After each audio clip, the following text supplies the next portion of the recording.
ഭഗവാൻ അയ്യപ്പൻ പിണറായിക്കിട്ട് 8ന്റെ പണി കൊടുത്തു എന്നാണ് എനിക്ക് തോന്നുന്നത്. കാരണം പിണറായി അയ്യപ്പ സംഗമത്തിന് ശേഷം മിണ്ടുന്നില്ല. പണി കൊടുക്കാൻ അയ്യപ്പൻ ഉപയോഗിച്ച ടൂള് വെള്ളാപ്പള്ളിയാണ്.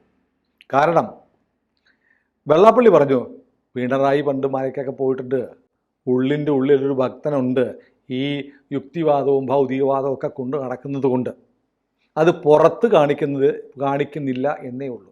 വെള്ളാപ്പള്ളി പിണറായിയുടെ കാറിൽ കയറിയാണ് പമ്പയിൽ വന്നിറങ്ങിയത്. അതായത് അയ്യപ്പൻ വെള്ളാപ്പള്ളിയെ പിണറായിയുടെ കാറിൽ കയറ്റിക്കെടുത്തു. എന്നിട്ട് മാത്രമല്ല, പരസ്യമായി പറഞ്ഞു വെള്ളാപ്പള്ളിക്കറിയാം പിണറായി ഭക്തനാണ് എന്ന് പറഞ്ഞു.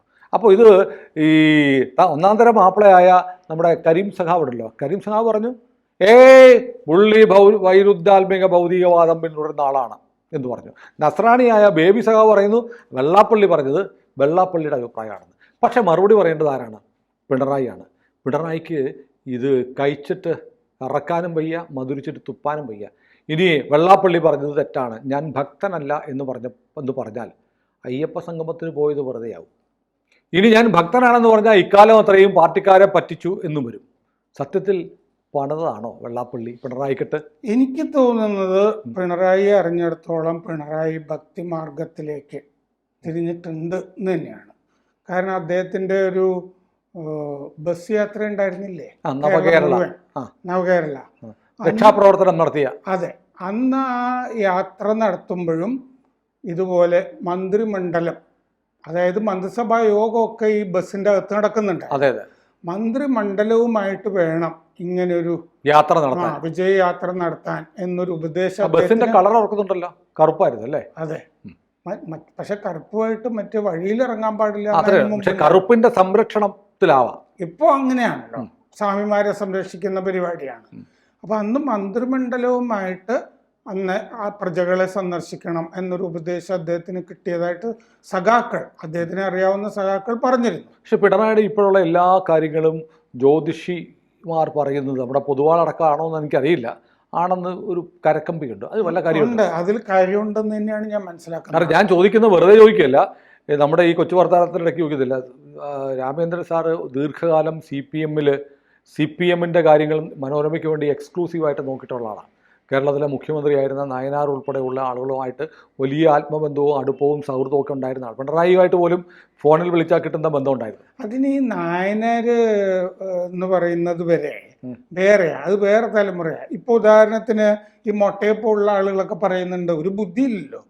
ഈ ഗുരുവായൂര് കൃഷ്ണപിള്ള, AKG ഒക്കെ സമരം നടത്തിയത്, ആ സമരസക്കാലത്ത് അവർ കോൺഗ്രസ്സുകാരാണ്. നായനാരും കോൺഗ്രസ്സാ. വഴി നടക്കാൻ അവകാശം, ക്ഷേത്രപ്രവേശനം, മാറുമറയ്ക്കാൻ, ഇതെല്ലാം കമ്മ്യൂണിസ്റ്റ് പാർട്ടി ഉണ്ടായത് എന്നാണ്. 1936 ഈ സമരങ്ങൾ നടന്നത് എന്നാണ്. അതെ, എന്താ നടന്നത്? ഹിന്ദു മതത്തിന് 5000 കൊല്ലത്തെ പഴക്കമില്ല. ഞങ്ങള് മുഴുവൻ അയ്യപ്പൻ മാർക്സിസ്റ്റ് ആണെന്നാണ് ഇപ്പൊ പറയുന്നത്. കാരണം അതിന് ഇവരുടെ കയ്യിൽ പ്രാഗ് മാർക്സിസം എന്നൊരു സാധനം, പ്രിമിറ്റീവ് കമ്മ്യൂണിസം. പ്രിമിറ്റീവ് കമ്മ്യൂണിസം എന്ന് പറയുമ്പോൾ ആദിവാസികളൊക്കെ കമ്മ്യൂണിസ്റ്റുകാരെ പോലെയാണ് അന്ന് ജീവിച്ചിരുന്നത്, ഇന്നും ജീവിച്ചിരിക്കുന്നത് എന്നാണ്. അവർക്ക് അവരുടേതായ, അല്ലാതെ ഇതുപോലത്തെ ഹിന്ദുക്കൾ ഉണ്ടാക്കിയ ദൈവങ്ങളിലൊന്നും അവർക്ക് വിശ്വാസമില്ല. എന്ന് പറഞ്ഞാൽ ആദിവാസികളെ പോലെ നമ്മളിരിക്കുക. ഇതിൻ്റെ അകത്ത് എനിക്ക് തോന്നുന്നത് എന്താണെന്ന് വെച്ച് കഴിഞ്ഞാൽ, ഞാനൊരു വാക്ക് ഉണ്ടാക്കുക, ബൂർഷ്വാ മാർക്സിസ്റ്റ്. അല്ല, ഞാൻ ചോദിച്ചതിന് ഉത്തരം പറഞ്ഞില്ല. ഞാൻ പറയുന്നത് ഈ ജ്യോതിഷിയുടെ ഉപദേശപ്രകാരമാണ് പിണറായി കാര്യങ്ങളൊക്കെ ചെയ്യുന്നത് എന്ന് പറയുന്നതിൽ വാസ്തവം ഉണ്ടെന്ന് ഞാനിതിനു മുമ്പും ചില ടോക്സിൽ സൂചിപ്പിച്ചിട്ടുണ്ട്. അന്ന് ഞാൻ പറഞ്ഞിരുന്നത് ഇങ്ങനെയാണ്, മന്ത്രിമണ്ഡലവുമായിട്ട് വേണം യാത്ര ചെയ്യാൻ എന്നൊരു ഉപദേശം കിട്ടിയത് കൊണ്ടാണ്. സാധാരണഗതിയിൽ ആ ബസ്സിൻ്റെ അകത്ത് മന്ത്രിസഭായോഗം നടത്തേണ്ട കാര്യമില്ല, സകല മന്ത്രിമാരെ ആ ബസ്സിൽ കൊണ്ടുപോകേണ്ട കാര്യമില്ല. ഓരോ ജില്ലയിലെ മന്ത്രി എറണാകുളത്ത് വരുമ്പോൾ P. രാജീവ് അതിൽ കയറുക എന്നൊക്കെയുള്ള നിയമമൊക്കെ മതിയായിരുന്നു. പക്ഷെ ഉപദേശം കിട്ടിയത് ഇങ്ങനെയാണ്, യാത്രയിലുടനീളം മന്ത്രിമാരുണ്ടാകും, ഇങ്ങനെ വേണം എന്ന് ഉപദേശം കിട്ടിയത് കൊണ്ടാണ് എന്നുള്ള വിവരം എനിക്കുണ്ടായിരുന്നു. അതുകൊണ്ട് ഇപ്പം ഈ അയ്യപ്പനോട് ഈ പാപം ചെയ്തു, ഈ പാപം നമ്മളെങ്ങനെയാണ് അപ്പോൾ മറ്റേ ജോത്സ്യൻ്റെ അടുത്ത് പോകുമ്പോൾ നിങ്ങൾ മറ്റേ ബ്രാഹ്മണ കോപത്തിനിരയാണ് എന്ന് പറഞ്ഞിട്ട് കുറേ ദാനം ചെയ്യും എന്ന് പറഞ്ഞിട്ട്, ഇതൊക്കെ ബ്രാഹ്മണരുടെയും കൂടി ഒരു വിദ്യയാണല്ലോ. ജ്യോത്സ്യന്മാർക്ക് ഇത് കൃത്യമായിട്ട് അറിയുകയും ചെയ്യാം, അവർ പത്രം വായിക്കുന്നുണ്ടല്ലോ. അപ്പൊ ശരിക്കും താങ്ങാനുള്ള വിധത്തിൽ നന്നായിട്ട് അങ്ങ് താങ്ങിക്കൊടുക്കും, നീട്ടെഴുതി കൊടുക്കും. പണ്ട് തിരുവിതാംകൂർ രാജാവ് പാപം ചെയ്തിട്ടുണ്ടെങ്കിൽ ഹിരണ്യ ഗർഭം നടത്താൻ പറയും. എന്താന്ന് വെച്ചാൽ സ്വർണത്തിലൊരു പശുവിനെ ഉണ്ടാക്കിയിട്ട് വായി കൂടി പോയി പുറകിൽ കൂടി ഇറങ്ങുക എന്നുള്ളതാണ്, ഉള്ളിപ്പൊള്ളയായത്. അവസാനം ബ്രാഹ്മണൻ ഈ സ്വർണം മുഴുവൻ വിധിച്ചെടുക്കുകയാണല്ലോ. ഈ വലിയ പശുവിന്റെ അത്രയും തന്നെ ഉണ്ടാക്കണം, അത്രയും സ്വർണം വീട്ടിൽ കൊണ്ടുപോകാമല്ലോ. നല്ല സൂത്രപ്പണിയല്ലേ. അപ്പൊ ഈ വിവരങ്ങൾ മുഴുവൻ അറിയാം. അല്ല, ഹിരണ്യഗർഭം പാപത്തിന് വേണ്ടിയിട്ടാണ്,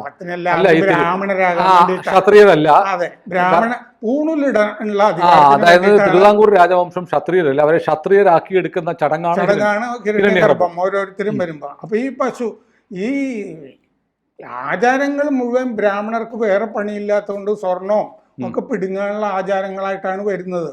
യാഗങ്ങൾ നടത്തുമ്പോഴൊക്കെ യാഗത്തിന്റെ സമയത്ത് ഒരുപാട് ദാനം കൊടുക്കണ്ടേ, ഒരുപാട് സംഗതികൾ ദാനം ചെയ്യണം. സ്വർണവും ചെമ്പും എല്ലാം പിച്ചളയും വെള്ളിയും ഒക്കെ കിട്ടും എന്ന് പറഞ്ഞ പോലെ ജോത്സ്യന്റെ അടുത്ത് ചെല്ലുമ്പോൾ ജോത്സ്യൻ എന്താണ്, അതൊരു നമുക്ക് ജ്യോത്സ്യന്മാരും ഈ വിദേശത്താണ് ഈ സൈക്യാട്രിസ്റ്റിന്റെ അടുത്ത് പോകുന്നത്.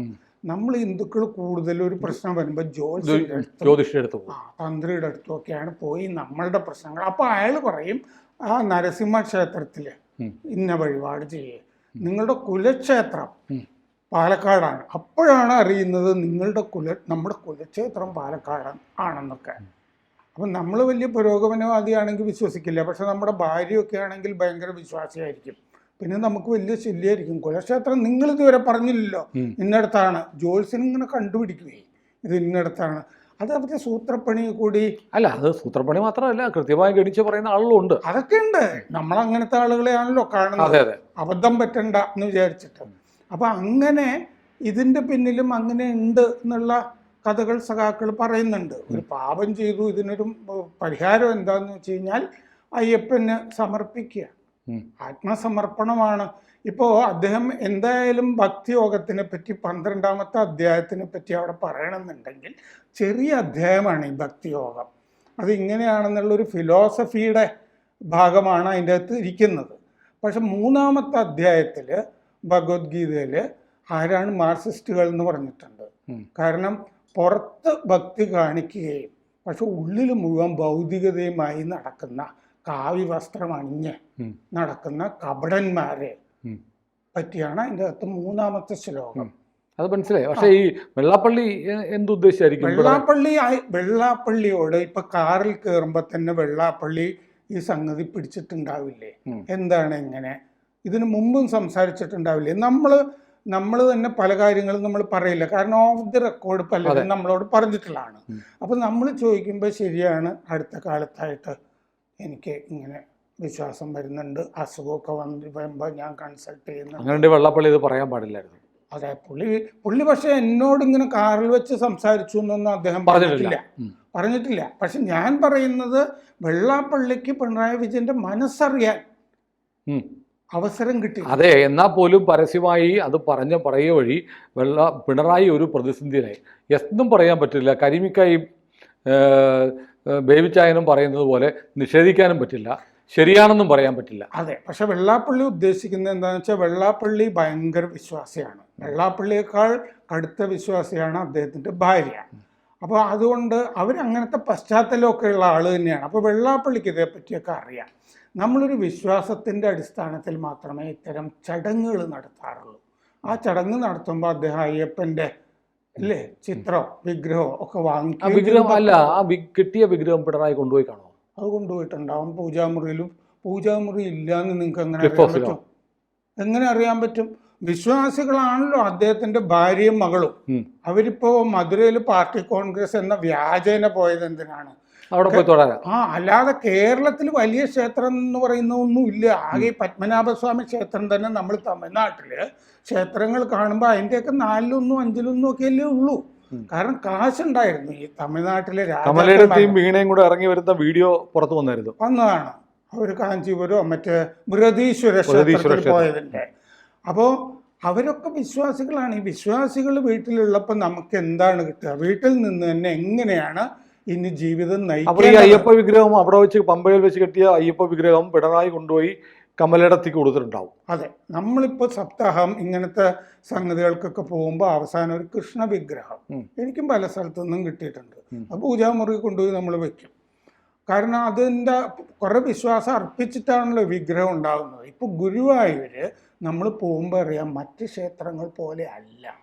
ഭയങ്കരമായൊരു ചൈതന്യത്തിൻ്റെ ഒരു ഭയങ്കരമായൊരു കൂടാരം പോലെയാണ് നമുക്കത് എപ്പോഴും എല്ലാ സമയവും ഇങ്ങനെ തോന്നും. ഇങ്ങനെ ഒരു സ്ഥലം, പല സ്ഥലങ്ങളിലും നമ്മൾ പോകുന്നുണ്ട്, പല ക്ഷേത്രങ്ങളിലുമൊക്കെ പോകുന്നുണ്ട്. സദാസമയം പുലർച്ചെ 3 മണിക്ക് തുറന്നിട്ട് അല്ലേ, അത്രയും നേരം ഇങ്ങനെ, അതായത് ഒരുപാട് വിശ്വാസികൾ വന്നിട്ട് ഇങ്ങനെ പ്രാർത്ഥിക്കുന്ന ഒരു സ്ഥലത്ത് ചൈതന്യം വല്ലാതെ ഇങ്ങനെ കുമിഞ്ഞു കൂടുകയാണ് എന്ന് പറയുന്ന പോലെ ഒരു സപ്താഹമൊക്കെ നടത്തി അവിടെ നിന്ന് നമ്മളൊരു വിഗ്രഹം കൊണ്ടുപോകുമ്പോൾ എന്തോ ഇതിലുണ്ട് എന്ന് നമ്മൾ വിശ്വാസത്തിൻ്റെ അടിസ്ഥാനത്തിലാണ്. അതല്ലാതെ ഈ പ്രശാന്ത് എന്ന് പറഞ്ഞ തിരുവിതാംകൂർ ദേവസ്വം ബോർഡ് പ്രസിഡന്റ് ചെയ്തതാണോ ഇത്? അങ്ങേർക്ക് തന്നെ പേടി വന്നു. അങ്ങേര് ഇടയ്ക്ക് വന്ന് പറഞ്ഞൊരു വാചകം ശ്രദ്ധിച്ചില്ലേ, നടത്തിയാലും കുഴപ്പമുണ്ടോ എന്ന് പേടിയുണ്ട് എനിക്ക്, നടത്തിയെങ്കിലും കുഴപ്പമുണ്ടോ. അദ്ദേഹം കോൺഗ്രസ് പശ്ചാത്തലത്തിൽ വിശ്വാസത്തിൽ നിന്ന് വന്ന ഒരാളാണ്. എന്നാ പിന്നെ ഇത് മാർക്സിസ്റ്റുകാരുടെ കൂടെ ഇരിക്കുകയല്ലേ എന്ന് പറഞ്ഞിട്ട് അയ്യപ്പൻ സിന്ദാബാദ് എന്ന് വിളിക്കുകയും ചെയ്തു. അങ്ങേരും പ്രതിസന്ധിയിലായിരിക്കുകയാണ്. അങ്ങേരിപ്പോൾ എല്ലാ ദിവസവും ജ്യോത്സ്യന്മാരെ കാണേണ്ട അവസ്ഥയിലാണ്. കാരണം അദ്ദേഹത്തിന് മാർക്സിസ്റ്റ് പശ്ചാത്തലമൊന്നുമില്ല. ഇപ്പൊ എന്ത് പറ്റിയെന്ന് വെച്ച് കഴിഞ്ഞാൽ, അപ്പൊ എം എ ബേബി സത്യത്തിൽ ഉറച്ചിട്ടില്ല. കാരണം പിണറായി ഒരു ആശ്രിത ജനറൽ സെക്രട്ടറി ആയിട്ടാണ് എം എ ബേബി ജോലി ചെയ്തതെന്ന് ഇന്ന് മനോരമ എഴുതിയിട്ടുണ്ട് അവരുടെ എഡിറ്റ് പേജിലെ ലേഖനത്തിൽ. കാരണം അങ്ങേര് ഒരു സ്ഥലത്തും എത്തിയിട്ടില്ല.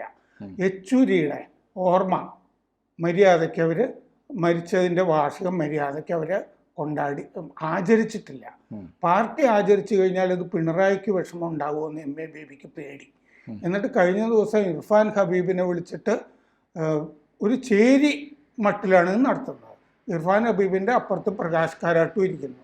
ഇർഫാൻ ഹബീബ് പറയുമ്പോഴാണ് സത്യത്തിൽ ഞാനും അറിയുന്നത്, വിഭജനത്തിൻ്റെ സമയത്തെ പാർട്ടി തീരുമാനിച്ചിരുന്നു നമ്മുടെ പാർട്ടിയിൽ ഹിന്ദുക്കളായ സഖാക്കൾ കോൺഗ്രസിൽ ചേരണം, മുസ്ലിങ്ങളായ സഖാക്കളും മുസ്ലിം ലീഗിൽ ചേരണം എന്ന് പാർട്ടി തീരുമാനം ഉണ്ടായിരുന്നു എന്ന്. അത് തെറ്റാണെന്ന് ഇർഫാൻ ഹബീബ് പറഞ്ഞിട്ടുണ്ട്. ഇങ്ങനെയാണോ നമ്മൾ ചെയ്യേണ്ടത്? മുസ്ലിം ലീഗ് എന്ന് പറഞ്ഞാൽ വർഗീയ പാർട്ടിയല്ലേ, അതിൽ ചേരണമെന്ന് നമ്മൾ സഖാക്കളെ ഉപദേശിച്ചത് ശരിയാണോ?